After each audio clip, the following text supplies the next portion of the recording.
సోదరులకు అందరికీ కూడా పేరు పేరున ధన్యవాదాలు తెలియజేస్తా ఉన్నాం.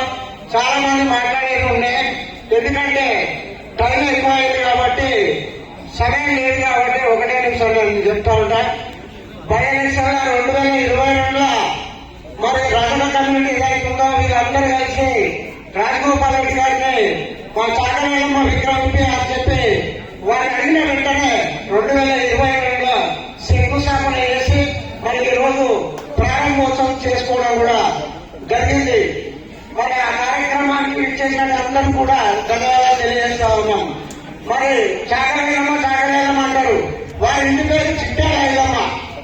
వారికి వరంగల్ జిల్లా రాయపర్తి మండలం కృష్ణాపురం విలేజ్ 1895లో వారు అక్కడ జన్మించినారు. పాలకుర్తి వాళ్ళ అత్తగారు, వారి యొక్క భర్త నరసయ్య గారు.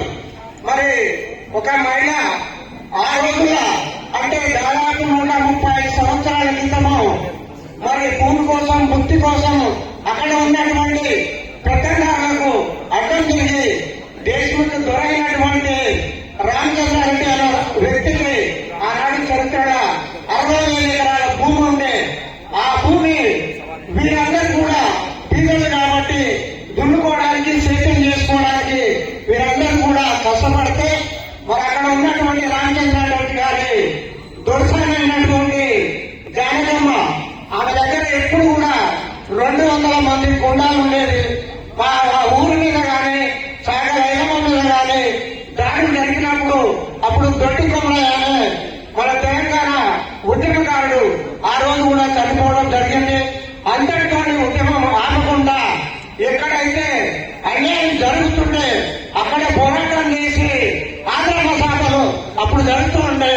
ఆగ్రమ సభలకు అప్పుడు జరిగాయి.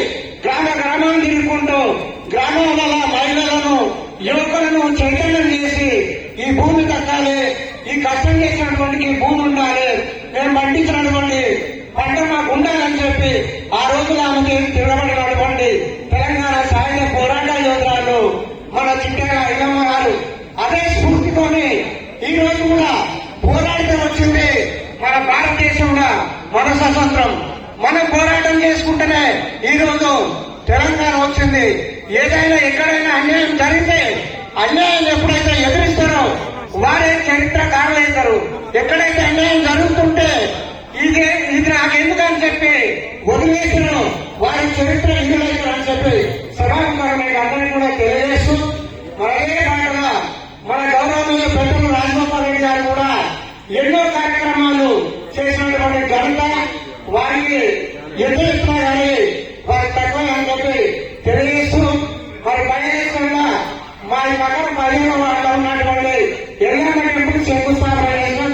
పెద్దలు రాజగోపాల్ రెడ్డి గారిని ఆ రోజు మేము అడగడం కూడా జరిగింది. వారి 8 లక్షల రూపాయలు ఇస్తానని చెప్పి 2 లక్షల రూపాయలు ఇవ్వడం కూడా జరిగింది.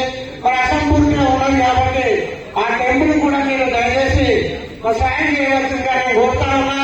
మరి అదేవిధంగా మున్సిపాలిటీ ఉన్నటువంటి 4 వార్డులలో ఇంకా కొంత అభివృద్ధి జరగలేదు. 15 వార్డులో కూడా చాలా అభివృద్ధి కుంటుపడ్డారు కాబట్టి దయచేసి అభివృద్ధి కూడా సహకరిస్తారని చెప్పి